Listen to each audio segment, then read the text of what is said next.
ஒரு அழகான ஒரு காட்டில் ஒரு இனிமையான காலை பொழுதுல விலங்குகள் எல்லாம் சந்தோஷமாக விளையாடிக்கிட்டு இருந்துச்சு. அங்கே ஒரு சிங்கம் நடந்து வந்துட்டு இருந்துச்சு. அந்த சிங்கம் வர சத்தத்தை கேட்டதும் அங்கே இருக்கிற விலங்குகள் எல்லாமே ஆளுக்கு ஒரு பக்கமாக ஓட ஆரம்பிச்சிருச்சு. ஏன்னா அந்த சிங்கம் அந்த காட்டில் இருக்கிற விலங்குகள் எல்லாத்தையும் அடித்து சாப்பிட்டு இருந்துச்சு. மான், சிங்கம், கரடி, முயல் இது எல்லாத்தையும் தினமும் தன்னுடைய உணவாக அடித்து சாப்பிட்டுக்கிட்டு இருந்துச்சு. விலங்குகளெல்லாம் ஒற்றுமையாக ஒன்று கூடி ஒரு முடிவு எடுத்தாங்க. என்ன முடிவு எடுத்தாங்கன்னா, நம்மள தினமும் ஒருத்தர் சிங்கத்தோட குகைக்கு சிங்கத்துக்கு இரையாக போகணும் அப்படின்னு சொல்லி எல்லா விலங்குகளும் ஒன்று சேர்ந்து முடிவெடுத்தாங்க. இதை சிங்கத்துக்கிட்ட சொல்லலான்னு சொல்லி எல்லா விலங்குகளும் ஒன்று சேர்ந்து சிங்கத்தின் குகைக்கு ஒன்று சேர்ந்து நடந்து சென்றன. சிங்கமும் அந்த முடிவை ஏற்றுக்கொண்டது. யாரும் என் குகைக்கு தாமதமாக வரக்கூடாது என்று சிங்கம் கர்ஜனையுடன் கூறியது. அனைத்து விலங்குகளும் பயந்து நடுங்கின.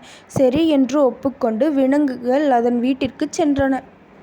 ஒரு நாள் அனைத்து விலங்குகளைப் போலவும் சிங்கத்திற்கு இரையாவதற்கு முயலின் முறை வந்தது. அப்பொழுது முயல் ஒரு யோசனை செய்தது. இவ்வாறே தினமும் ஒருவராக சிங்கத்தின் குகைக்கு சென்று கொண்டிருந்தால் என்ன செய்வது என்று முடிவெடுத்து இதை நாம் தான் மாற்ற வேண்டும் என்று முயல் ஒரு யோசனை செய்தது. முயல் மிகவும் தாமதமாக சிங்கத்தின் குகைக்கு சென்றது. சிங்கம் மிகவும் கோபத்துடன் கர்ஜித்தது. ஏன் இவ்வளவு தாமதமாக வந்தாய் என்று கேட்டது. சிங்கத்திடம் முயல் மிகவும் பயந்து நடுங்கியபடி கூறியது, அரசே, நான் வந்து கொண்டிருந்த வழியில் தங்களைப் போலவே ஒரு சிங்கம் என்னை வழிமறித்து விட்டது. அதனிடமிருந்து தப்பித்து வருவதற்கு தாமதமாகிவிட்டது. அடுத்த காட்டிற்கு ராஜா நான் தான் என்று கூறிக்கொண்டிருக்கிறது அப்படின்னு சிங்கத்துக்கிட்ட முயல் கூறியது. சிங்கம் மிகுந்த கோபத்துடன் யார் அவன், எங்கிருக்கிறான் என்று கேட்டது. முயலும் இங்கேதான் ராஜா, நம் காட்டில்தான் இருக்கிறார், நான் இப்பொழுதுதான் பார்த்தேன் என்று கூறியது.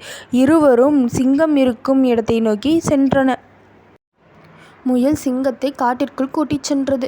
எங்கே அவன், எங்கிருக்கிறான் என்று கேட்டதற்கு பழமையான ஒரு கிணற்றின் பக்கத்தில் கூட்டிச் சென்றது.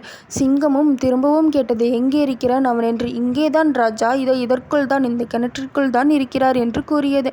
சிங்கமும் கிணற்றை எட்டி பார்த்தது. அதனுள் தன் பிம்பத்தை பார்த்து சிங்கம் மிகவும் கோபமடைந்தது. சிங்கம் அந்த பிம்பத்தை பார்த்து கோபமாக கர்ஜித்தது.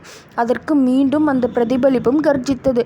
கோபமாக சிங்கம், உன்னை என்ன செய்கிறேன் என்று பார் அப்படி என்று சொல்லி கிணற்றிற்குள் குதித்தது.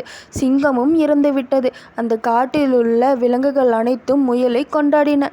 சிங்கமும் ஒளிந்ததால் அந்த காட்டிலுள்ள விலங்குகள் அனைத்தும் சந்தோஷமாக வாழ்ந்து வந்தன. மிகவும் சந்தோஷமாக